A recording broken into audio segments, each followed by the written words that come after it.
Hello friends, welcome to my channel excellent coaching. Types of psychological test start करेंगे आज। तो सबसे पहले इसमें जो टाइप है वो है स्पीड एंड पावर टेस्ट। तो एक स्पीड टेस्ट होता है, एक पावर टेस्ट होता है। स्पीड टेस्ट क्या होता है, आपकी स्पीड के ऊपर डिपेंड करता है।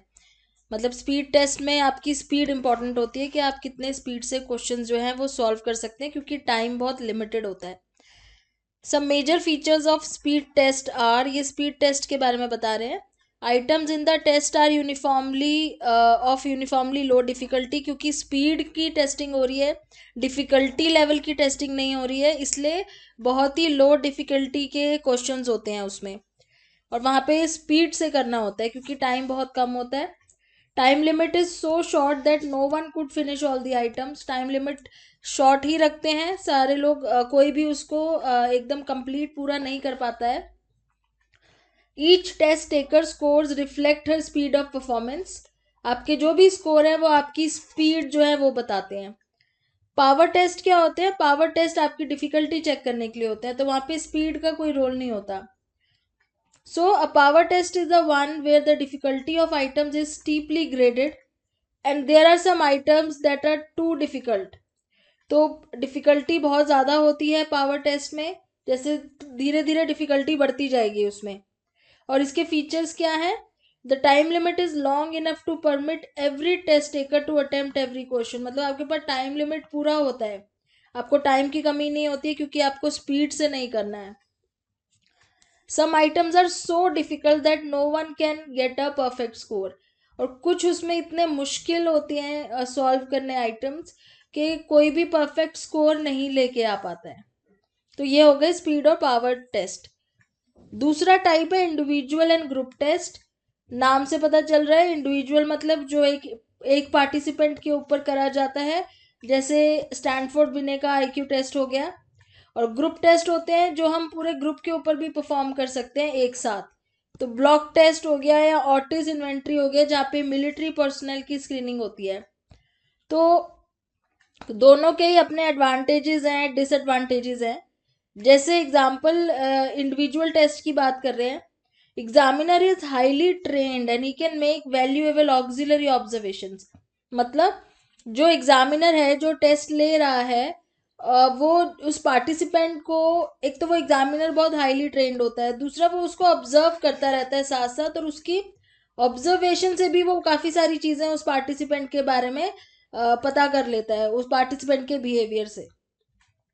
Better repo exist between examiner and the subject, क्योंकि 1-to-1 हो रहा है, इसलिए एग्जामिनर और उसके सब्जेक्ट के बीच में एक बहुत अच्छी रेपो बन जाती है। तो बीच बीच में एग्जामिनर उसको सब्जेक्ट को हेल्प भी करता है जहाँ पे उसको समझ में नहीं आता कि करना क्या है। Individual test have higher reliability and validity than the group test.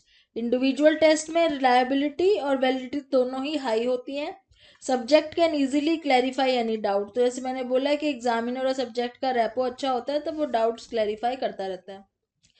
Group test के और एडवांटेजेस हैं। ग्रुप टेस्ट चीपर होते हैं। चीपर क्यों होते हैं, क्योंकि आप बहुत सारे लोगों का एक साथ टेस्ट ले सकते हो।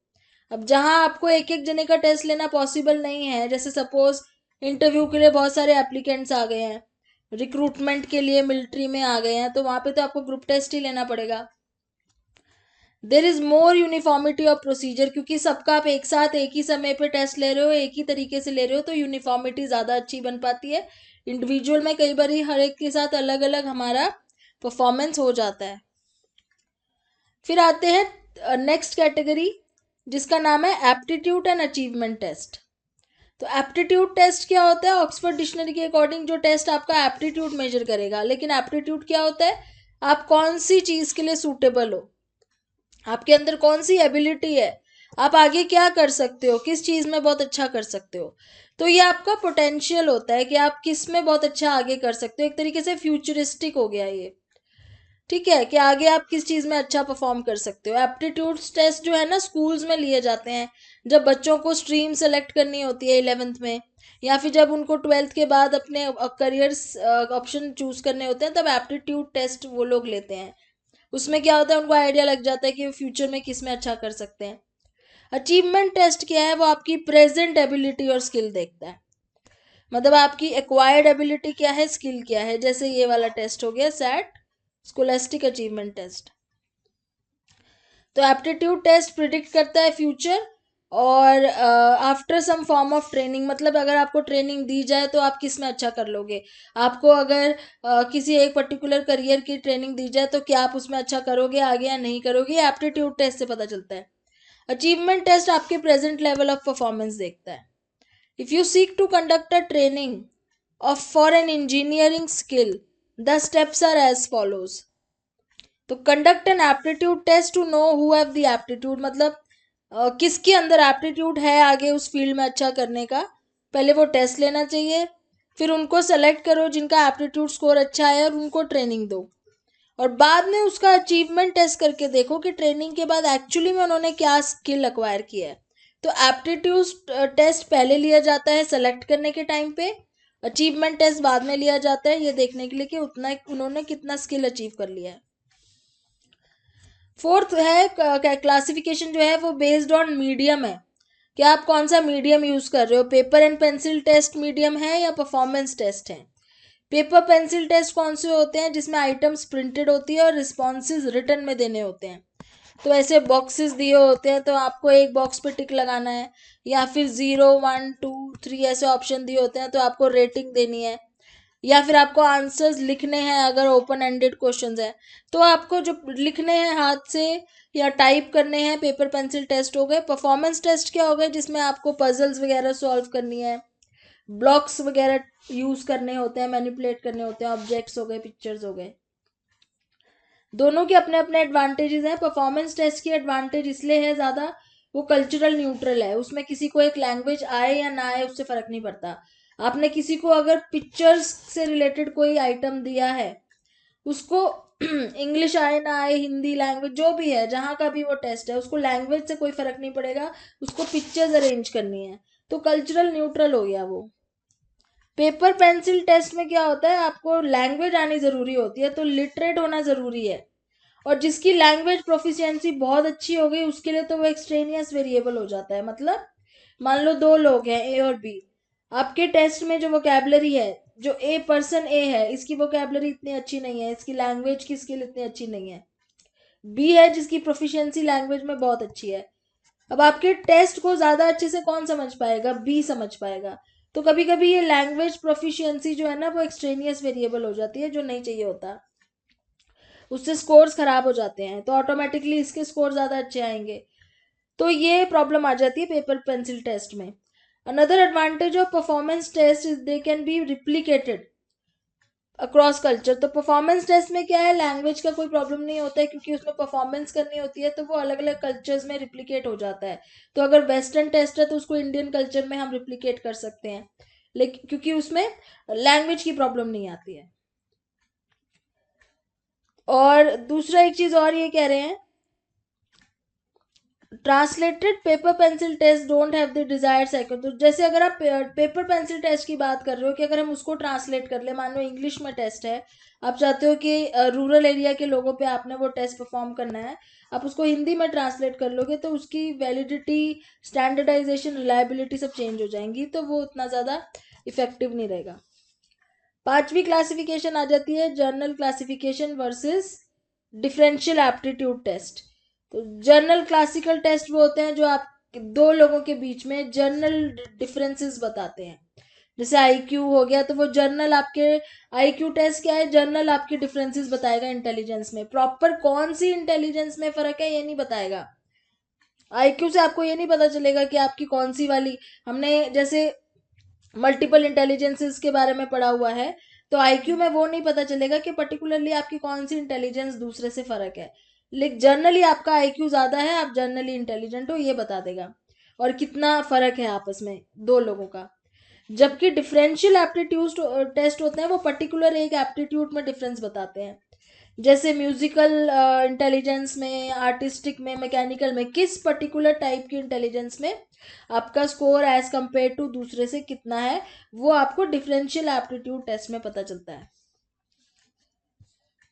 अब एथिकल कंसिडरेशन की बात करें तो एथिक्स होते हैं कुछ, जब भी हमने ह्यूमन बींग्स के साथ या लिविंग बींग्स के साथ डील करना है तो उसमें हमें एथिक्स का ध्यान रखना बहुत ज़रूरी है।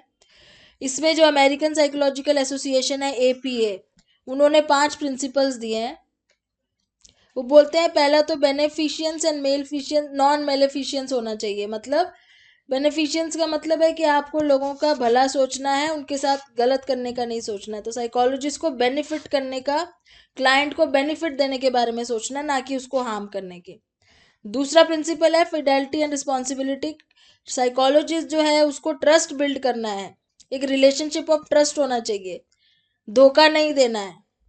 और उसकी रिस्पॉन्सिबिलिटी है अपनी सोसाइटी की तरफ, वो सर्विस दे रहा है अपनी सोसाइटी को। तीसरी चीज़ है इंटेग्रिटी।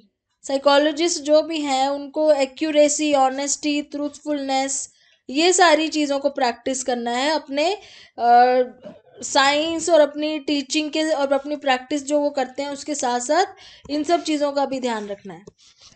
फोर्थ है justice. Psychologist should let all persons have access to their services. मतलब सबके पास उसकी सर्विसेज, साइकोलॉजिस्ट की सर्विसेज सबके लिए होनी चाहिए, वो सबको इक्वल सर्विस दे, कहीं पे भी वो डिस्क्रिमिनेट खुद ना करे।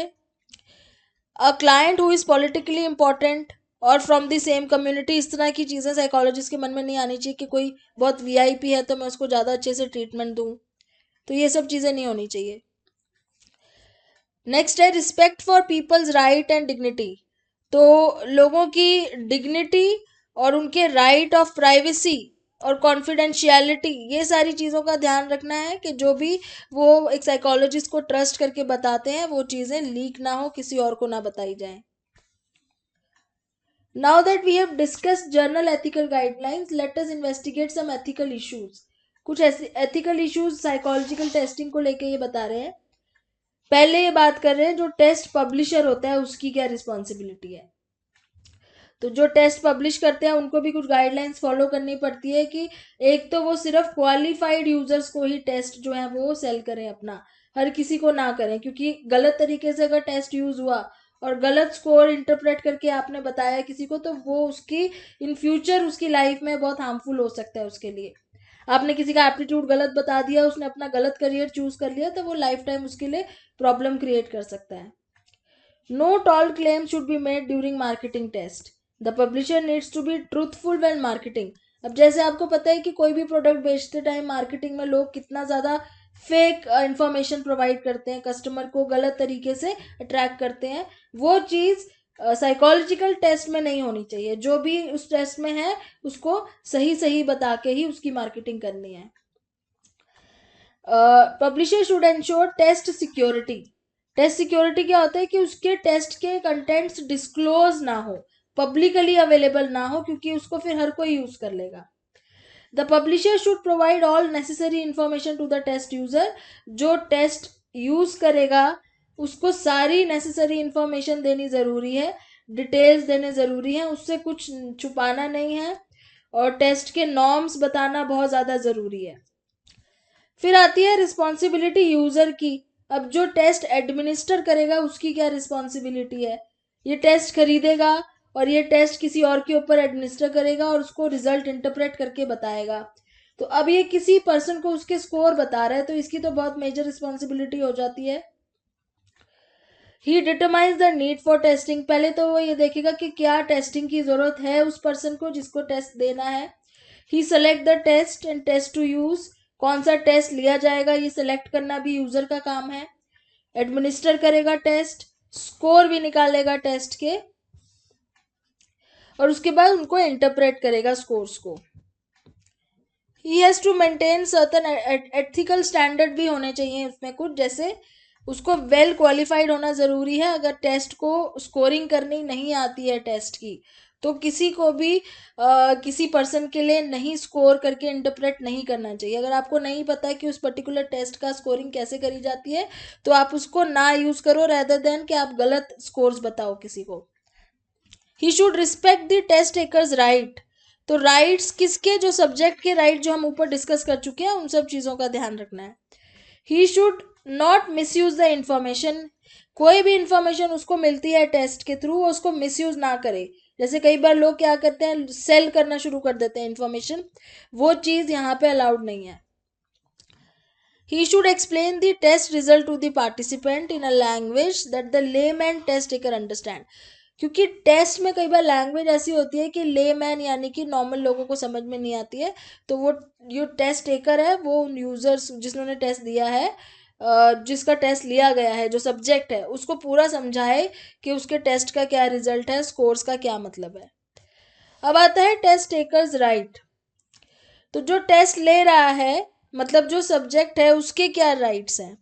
पहला राइट है प्राइवेसी का, कि अगर वो नहीं चाहता कि उस ऑब्वियसली चाहता नहीं है तो राइट होता ही है कि क्लाइंट जो भी इंफॉर्मेशन एक साइकोलॉजिस्ट को बता रहा है, कॉन्फिडेंशियलिटी जो बहुत बड़ा हमारा एथिकल स्टैंडर्ड है कि वो किसी को बताना नहीं है। और दूसरा एनोनिमिटी हो सकता है, मतलब अगर वो अपना आइडेंटिटी ना बताना चाहे तो उसको फोर्स नहीं कर सकते। दूसरा है राइट टू इन्फॉर्म कंसेंट, मतलब आप टेस्ट लेने से पहले उसका कंसेंट लोगे, सब्जेक्ट का, पार्टिसिपेंट का, बिना जबरदस्ती आप किसी का टेस्ट नहीं ले सकते। तो उसको इन्फॉर्मेशन देनी है, पहले इन्फॉर्म कंसेंट है, पूरी एक्सप्लेनेशन देनी है कि टेस्ट कैसे होगा, उसमें उसके साथ क्या किया जाएगा, किस तरह के क्वेश्चन पूछे जाएंगे, क्योंकि कई बार क्वेश्चन ऐसे होते हैं कि जो पार्टिसिपेंट होते हैं वो हेजिटेट हो जाते हैं बताने में, या उनको अच्छा नहीं लगता।